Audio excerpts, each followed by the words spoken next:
Good evening, ladies and gentlemen, and a very warm welcome to Dunblane Cathedral Halls and this very special exhibition celebrating the 250th anniversary of the signing of the American Declaration of Independence, but also the Leighton Library's acquisition of the American Atlas that same year and of various books pertaining to the Scottish Enlightenment.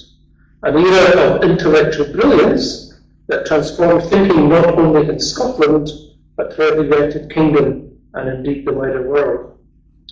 His Majesty King Charles III, in addressing the opening of the 7th session of the Scottish Parliament, quoted the American philosopher Herbert W. Schneider, who expressed the view that the Scottish Enlightenment was probably the most potent influence on the intellectual formation of early America. And you, of course, all read Schneider on a regular basis, I'm sure. Of course, relations between the United States of America and the United Kingdom have not always been harmonious. In March 1776, the newly formed Continental Army under Washington's command successfully drove the British Army out of Boston. 250 years later, in June 2026, Scotland's Tartan Army descended on Boston. But despite the football, it was a happier encounter and a very different army that endeared itself to the people of Boston, raising money for charity, making sellers of beer in that city wealthier than they had ever been before, and introducing the good people of Boston to the decorative possibilities of orange and white traffic codes, a trend that has even reached Dunblane. As chairman of the Leighton Library Trustees and minister here at Dunblane Cathedral, I welcome you very warmly on behalf of the trustees. And I welcome most especially Catherine Porter, the US Consul General in Edinburgh, who will say a few words in a moment or two about the Scottish-US links and relationships.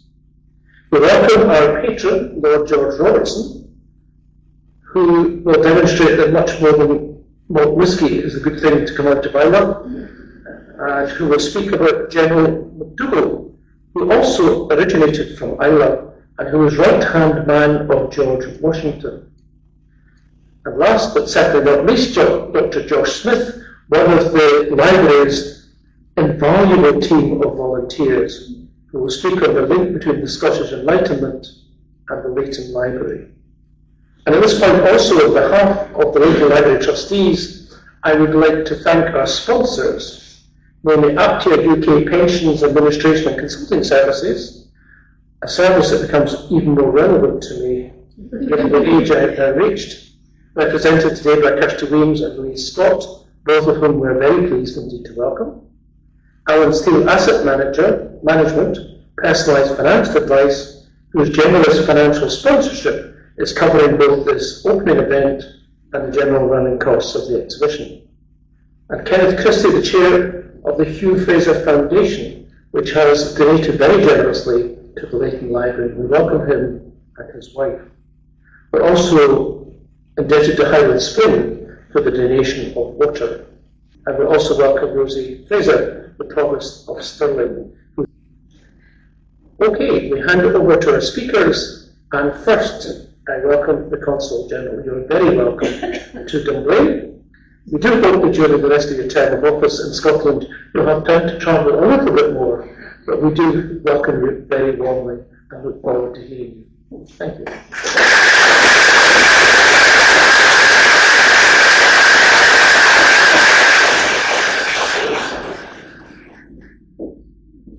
So good evening, y'all. Thank you so much for that warm welcome, and thank you to the Leighton Library for inviting me to join you this evening for the opening of this exhibition. As the United States gets ready to mark its 250th anniversary of our independence tomorrow on the 4th of July, we have been reflecting as a nation and as a consulate not only on the events of 1776, but on the ideas, people, and connections that helped shape that remarkable year.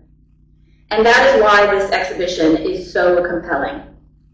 When most people hear 1776, they probably immediately think of Philadelphia the Declaration of Independence, and the revolutionary birth of a new nation. But as this exhibition reminds us, 1776 was also a year of intellectual transformation. It was a year when new ideas about liberty, government, and commerce were being debated with great energy on both sides of the Atlantic. Thomas Paine's Common Sense was published in 1776 with arguments that helped spark the revolution into life. Adam Smith's The Wealth of Nations was published later that same year, which helped to really reshape how the world understood economics, markets, and prosperity. The books acquired by the Leighton Library that same year reflect a community committed to learning, inquiry, and the exchange of ideas. These debates contributed to the intellectual foundations of the United States itself. As a lover of history and a history major myself, what particularly fascinates me about this exhibition is its inclusion of the American Atlas. Today, we live in a world of satellite imagery, Google Maps, and instant access to information. I can pull out my phone and see almost any corner of the world in seconds, ensuring someone like me, driving to Dunblane from Edinburgh about an hour ago, will never get lost ever again, or at least so I hope. I will say there are a lot of unnamed roads in Scotland. But in 1776, maps represented something much different. They were among the most important tools for understanding the world. They shaped how people viewed geography and power. The American Atlas was, at the time, one of the most comprehensive collections of maps of North America available anywhere. It allowed readers in Britain to follow events unfolding across a distant continent and to visualize a conflict across an ocean. Yet ironically, George Washington would frequently complain that he lacked accurate maps of the very terrain on which his army was fighting. During the Revolutionary War, information itself became a strategic advantage. Knowledge of rivers, roads, coastlines, and settlements could influence military decisions and shape events on the ground. That reminds us that history is not only shaped by victory in battle or by political declarations. It is also shaped by books, by maps, and by the institutions that preserve and share information like libraries. That is why the Leighton Library's decision to acquire these books in 1776 remains so significant. In a small Scottish community, people were investing in the pursuit of learning at precisely the moment the world around them was changing. 250 years later, these collections allow us to see 1776 through fresh eyes. They help us understand that the story of American independence was never solely an American story. It is part of a wider Atlantic conversation. As we prepare to celebrate 250 years of the U.S., exhibitions like this remind us that our bonds with Scotland run deep, rooted in shared history and in a shared commitment to engagement, innovation, and learning. I would like to congratulate everyone involved in bringing this exhibition together. Thank you for preserving these remarkable collections and for giving visitors the opportunity to explore a year that changed so much. Thank you very much.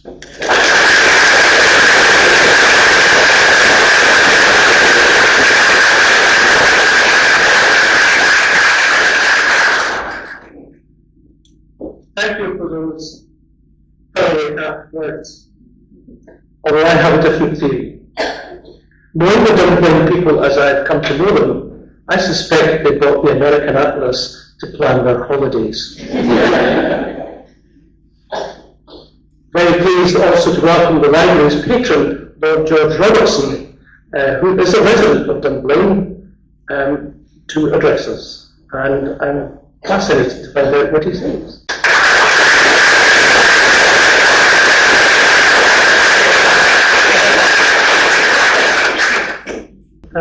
Thank you, Consul General and Provost. Ladies and gentlemen, it's a great pleasure to be here this evening and to talk on this auspicious occasion. 250 years of the United States of America, which is going to be celebrated this weekend. I think the President is going to Mount Rushmore, wistfully looking up at the cliffs behind him. Who knows? But he's got a Scottish mother, and it doesn't show.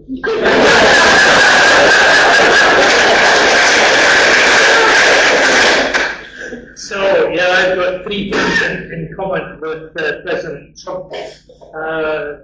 We both have Scottish mothers. We were both born in 1946, and we both played golf badly.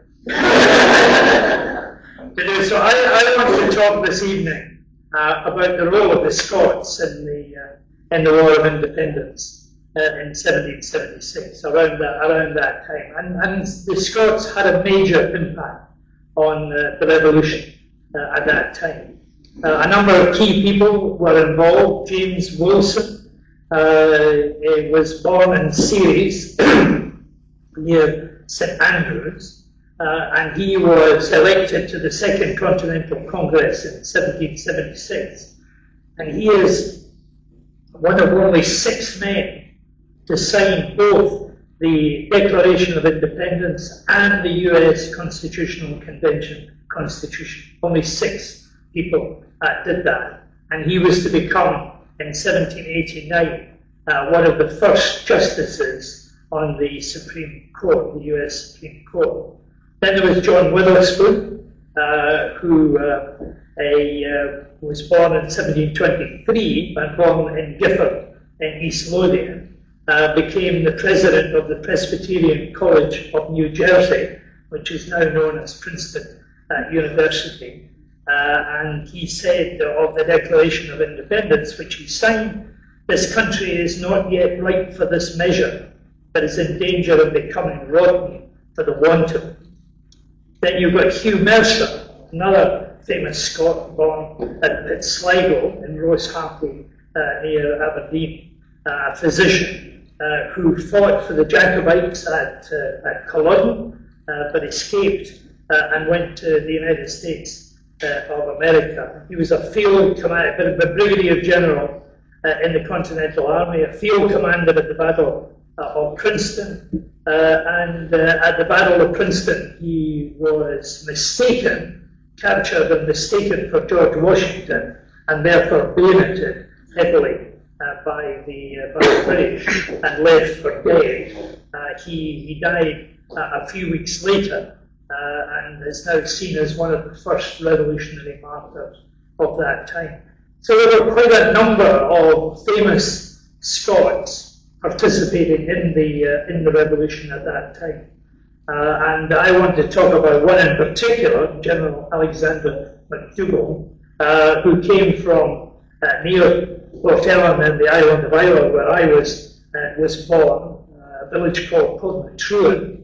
It's now got a new distillery being built, and the distillery is at a place called Farkin, but for obvious reasons they decided not to call the whiskey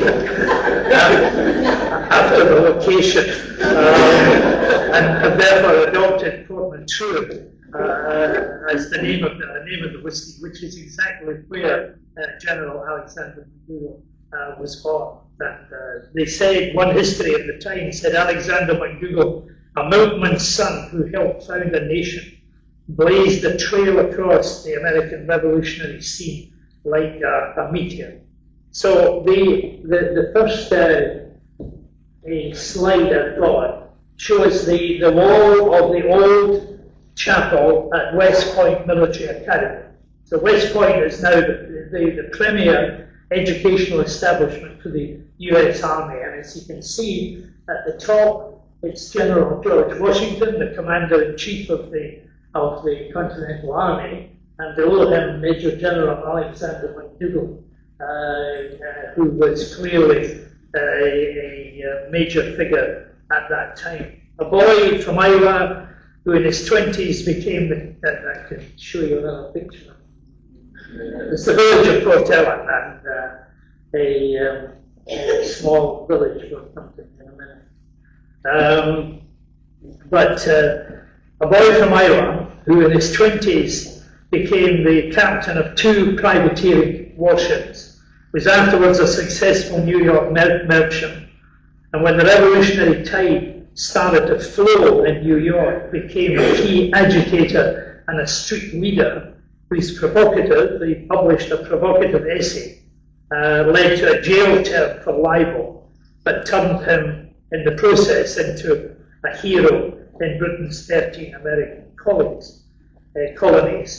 He then became a soldier who rose to the highest rank in the American Army in just 3 years, serving under General George Washington. He became a politician, an elected member of the first US Congress, and was selected by that Congress to be the first US Minister of the Marine. One of the 4 ministers, there were only 4 ministers created by the Congress who decided they couldn't run America by committee. So they created 4 ministries. One was the State Department for Foreign Affairs, one was Treasury, and one was the Minister of War, which was the Army, and Minister of the Marine was Alexander McDougall, who then chose John Paul Jones to be the first commander of the United States Navy. His body is now in the Naval College at Annapolis today. He then was lastly a financier, the first president of the Bank of New York, New York's oldest bank, and now called the Bank of New York Mellon, and would be the first company registered on the New York Stock Exchange. He died at the age of only 53, and after his death, George Washington called McDougall a pillar of the Revolution. So the story is quite a remarkable one, coming from that small village of Portela. But Portela, which has a population of 300, has already produced 2 British cabinet ministers, 2 presidents of the Royal Society of Edinburgh, and another Alexander McDougall, who also emigrated a century later from this McDougall. He too became an American ship's captain, and in his time built 8 shipyards, 4 dry docks, 200 ships. He designed ocean-going canal boats, an oil washing machine, a hydraulic transportation system. He designed and operated Mississippi River barges, and he built the first American steamship to go around the world. So not bad for a little village of 300 to do with that. So in 1738, the young Alexander McDougall left at the age of 6, emigrated to America, with promises made by Captain Lachlan Campbell at the time of a better life, which turned out to be completely hollow.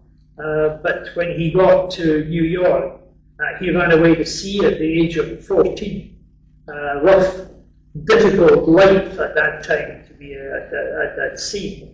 But he, at the age of 25, captained the Tiger, an 8-gun sloop with a crew of 62, and 2 years later became the master of the 12-gun sloop, the General Barrington, with a crew of 80.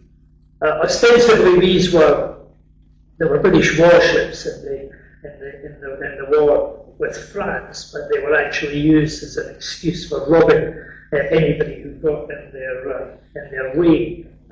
So as a consequence, he became a very prosperous New York businessman and quit the sea. Became very wealthy. He owned land near New York, a tavern, and a sloop called the Shiloh, and he sent his son to that same Presbyterian College of New Jersey, now the Princeton University. But he was despised by the ruling group in New York at that time. One of the Livingstons, part of the Tory group at that time, said this of him: suitable to the savageness of his clime and disposition, goes forth the hungry Scotchman as a robber of mankind. But he then, the British, if you remember, to pay for the wars with the French at that time. The British Parliament brought in the Stamp Act, the Mutiny Act, and then, of course, disastrously, the tax on tea. The Boston Tea Party was the result of the protests at that time, no taxation without representation, and MacDougall organised the New York Tea Party, which followed the Boston Tea Party and was apparently much more violent as well. But he then wrote a pamphlet. The pamphlet was called "To the Betrayed Inhabitants of the City and Colony of New York." Interestingly, your pamphlets were basically just sheets of paper, rather than full documents, and they were pasted to the wall. And in the account of this particular pamphlet, a small boy was carried in a large box around the streets of New York. The small boy would jump out, paste the pamphlet to the wall, and then they would depart. But anyway, they got caught, and he was jailed and served in jail, becoming famous basically in the 13 colonies. And the interesting thing, at the time of the Revolution, there were barely 1 million people in the 13 colonies from Georgia up to Maine. You know, we have a tendency to think in terms of huge numbers. It was actually very, very, very small indeed. General MacDougall then joined the Continental Army in the 1770s. He was appointed in 1775 a colonel of the 1st New York Infantry Regiment. At that age he was 43. He was made a brigadier general in August of the same year, and the year after that a major general, the highest rank in the American forces. Only George Washington was the 4-star general as well. He fought in the battles of Germantown and White Plains, but it was at the Battle of Long Island, the Battle of Brooklyn, which followed the Declaration of Independence. So the Declaration of Independence was on the 4th of July 1776, and that's what America is celebrating this weekend. But it actually wasn't anywhere near the end of the war. The war continued, and the Battle of Long Island was a remarkable one where 20,000 redcoats, British redcoats, attacked Long Island, which was held at that time by a mere 10,000 Continental Army soldiers, irregulars, untrained, and lacking in real discipline, and usually food and water as well. In the ensuing the battle lost by Washington, he lost 1,400 men, 1,000 prisoners, who were mainly to die in captivity, including 2 generals and 87 officers. 300 died on the battlefield. But the interesting thing is that the British General Howe decided that they would leave the defeated Continental Army where they were on the borders of the River Hudson. So at the end of the day, they thought, we'll leave them there and we'll mop them up in the morning. But overnight, with MacDougall himself supervising the evacuation, 9,000 American troops, all their guns, their horses, and their food, escaped over the 2 miles of the Hudson River. They were aided miraculously by the fog coming down just as the dawn was breaking, which covered them up. And General Howe was then to discover that the whole of the Revolutionary Army had escaped. One of the historians of the time, Alexander Boda, said no military operation was ever conducted by a great captain with such ability and prudence. And another historian said it was a master stroke of energy, dexterity, and caution by which Washington saved his army and his country. And in terms of scale, it was never to be paralleled again until Dunkirk in 1941. So MacDougall became a great companion, hero of George Washington, and was sent to command at West Point, a strategically vital point on the River Hudson, the river which flowed from the Canadian frontier right down to New York. It was referred to as the Gibraltar of America. It might be that my amateur. This is MacDougall himself in a portrait which hangs in the Museum of Irish Life in Port Charlie. So that's the hamlet from which he came, and that's the memorial stone that we have there. That's the view from the sea from where MacDougall actually came from. That was the jail. So you can see there the river Hudson going down from the Canadian border right down to New York. That is the West Point, the fort at West Point. So he was sent to command at West Point, which was referred to as the Gibraltar of America, and absolutely vital to the war's success. Had the British taken the fort at West Point, then there would be no United States of America today. At West Point, the Great River made two. If you see the ships, the sailing ships coming up, obviously they came to this the corner. So you've got a U-turn in the river. So the sailing boats had to slow down, and you see the chain that goes across the river at that point from West Point to Constitution Island, and that was created by Alexander MacDougall. And that's the river itself. So you can see where they all had to slow down in order to cut the corner. And that is the remnants at West Point of the chain that was hoisted across the river as well. So he supervised the construction of the forts at West Point, created the great chain, the boom across the river, and then had to deal in 1778 with a situation after Major General Benedict Arnold, an early hero of the Revolutionary War, who defected to the British at that time. There's only one statue in America to Benedict Arnold, despite the fact that he was one of the great heroes at the beginning. In the Battle of Saratoga, early on, he had been badly wounded in his leg. So at the field of Saratoga, the statue is only of Arnold's wounded leg. They said that was the only patriotic part of him.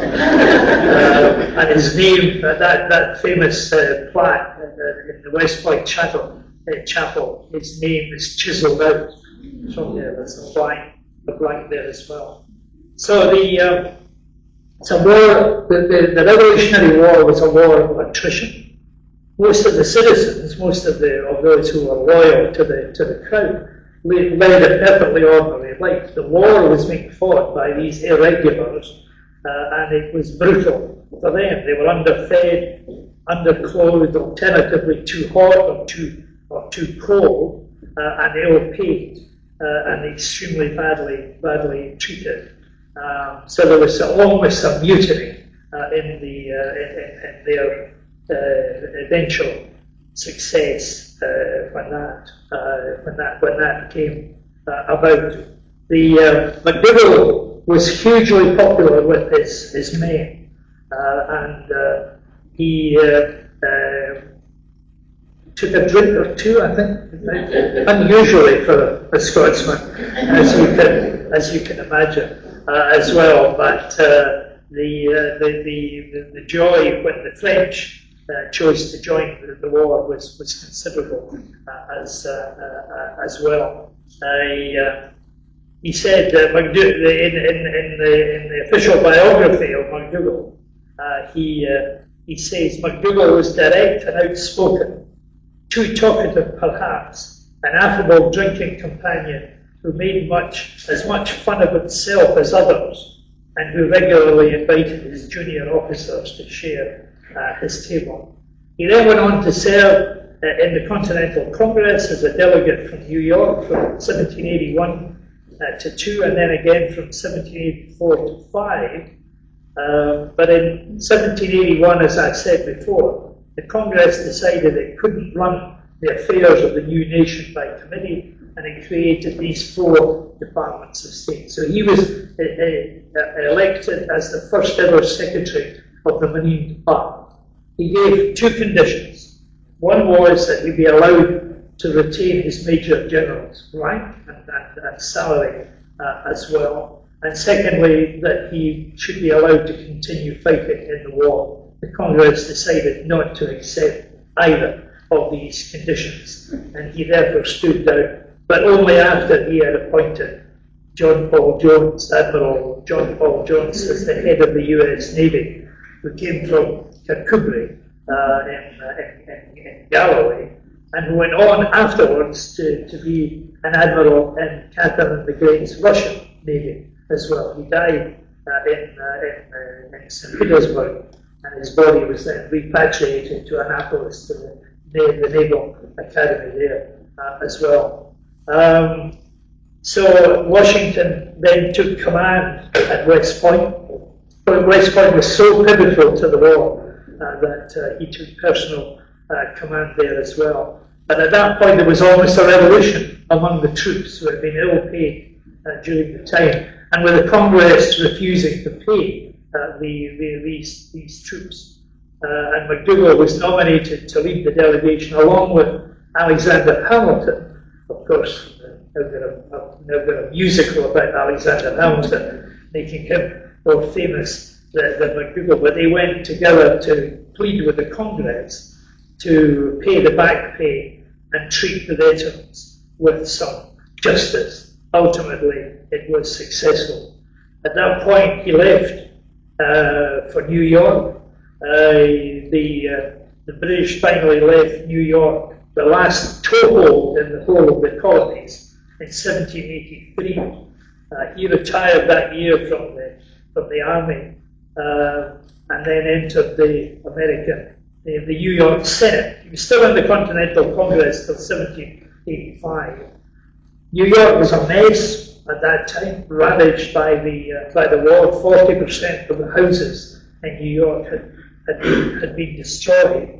Alexander Hamilton, who had a business mind, decided they had to have an economic recovery in New York, and he created the Bank of New York and asked MacDougall as a war hero, to be the president of the bank as well. He did the job for a year, but being a man of restless action, saying it was too confined for him, he resigned, but went back to the Senate, and he died at the age of 53, buried in the graveyard of the old Presbyterian Church of New York. And if you go to Greenwich Village in New York, the MacDougall Street in Greenwich Village is called after him as well.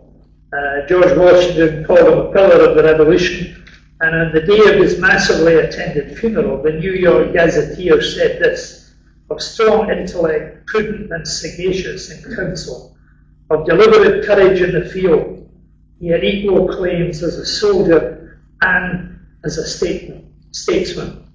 While integrity, love of country, fortitude and ability continue to be esteemed, this sentiment will be the faithful guardian of his fame." So the son of the milkman from Ireland did a remarkable job. And I just want to finish with a phrase here. This is a book called Born and Fighting: How the Scots-Irish Shaped America. And it's written by one-time Senator Jim Webb, who represented Virginia in the United States Senate. Very proud of his background, but he finishes the book with this peroration: "Who are we? The Irish Scots. We are the Ulster Scots.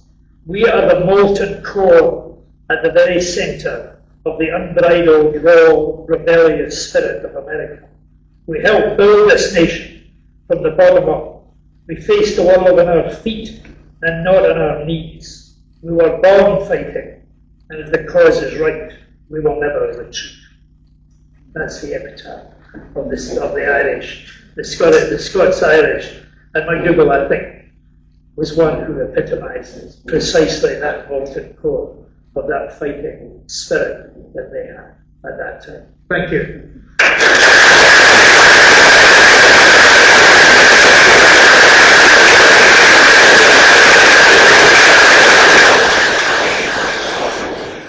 Leighton Library is incredibly well blessed with its team of volunteer guides who ensure that the library is open for much more than it used to be, but also ensure that our visitors have a fascinating visit. And I never cease to marvel at the body of knowledge that each of these guides brings with them. And we have one of them this evening. I'm delighted to welcome Dr. Josh Smith, who will speak of the link between the Scottish Enlightenment and the Leighton Library. Josh.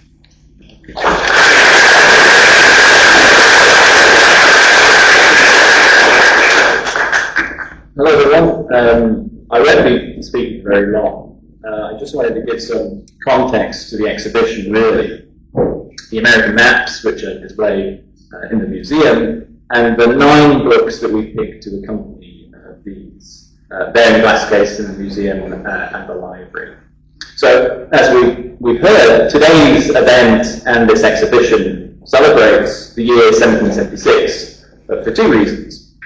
The first is for the declaration made in Philadelphia 250 years ago tomorrow that, quote, these united colonies are and of right ought to be free and independent states. But of course its second purpose is to celebrate 1776 as a formative year in the curation of the Leighton Library as a key Enlightenment resource. So 2 months after the signing of the American Declaration of Independence, on the 1st of October 1776, 3 of the Leighton's trustees met together in the library building for their annual meeting. Now the Leighton was then approaching its first 100 years as a lending library. Since 1734, it had been a private subscription library to a small community of borrowers who paid half a guinea in annual fee for the privilege of borrowing. Now at the meeting, the trustees settled the library's accounts, a charge and discharge of £40, 19 shillings and 6 pence. They received a donation from the local secession minister, and they ordered 9 new books. We're lucky enough that 8 of those books still survive, ordered 250 years ago, are present in the library today. And these are the books that and 8 of those books are those that we brought together for this exhibition on display in the museum and the library. Worth mentioning that we have biographical posters of those authors at the back, so please do check them out. So these 8 books are quite an astonishing array of Enlightenment texts.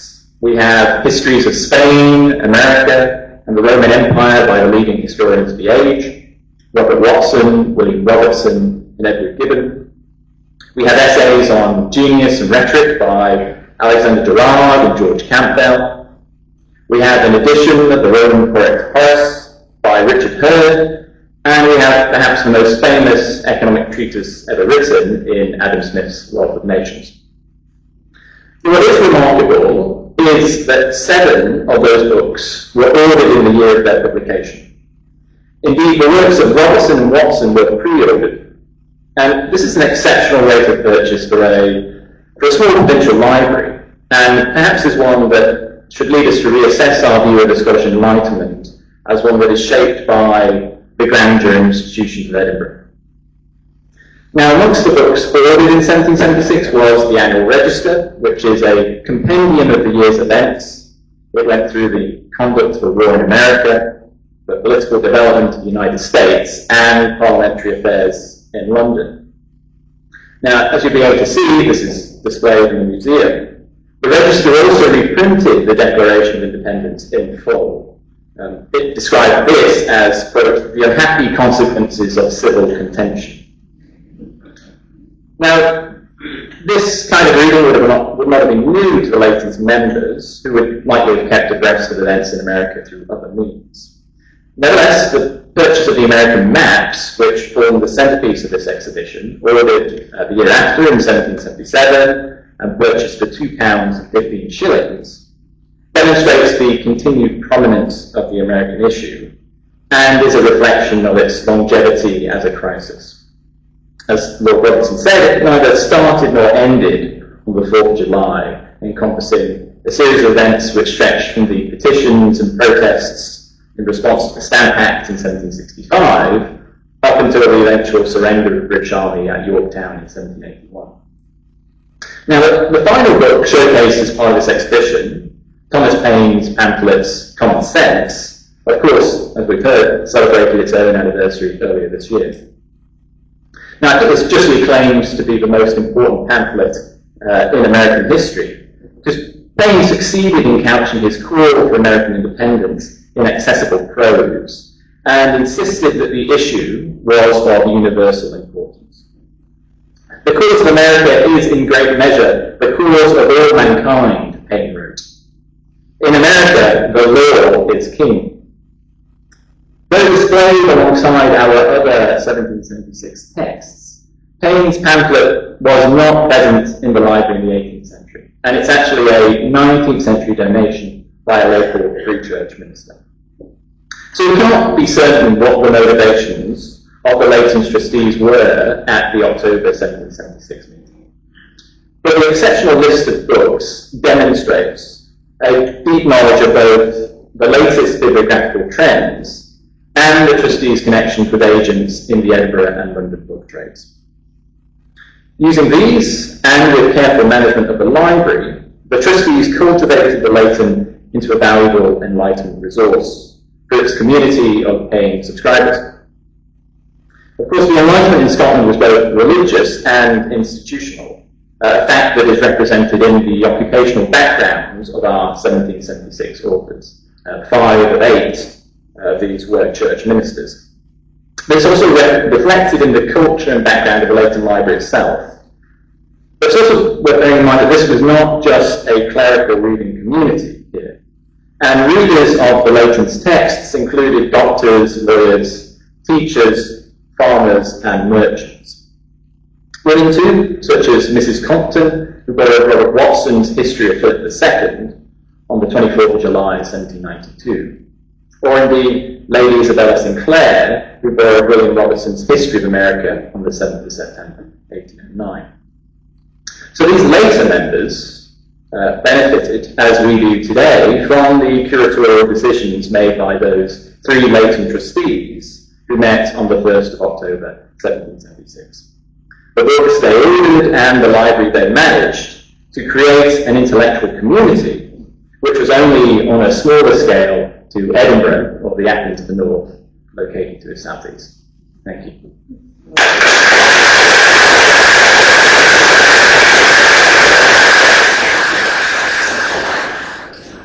Clearly, being a trustee back then is much more fun than being a trustee now. Because we haven't ever been able really to order any books at all. We have to talk about drains, guttering, and slates, and so on and so forth. So obviously the trustees had much more fun in those days, but thank goodness they did.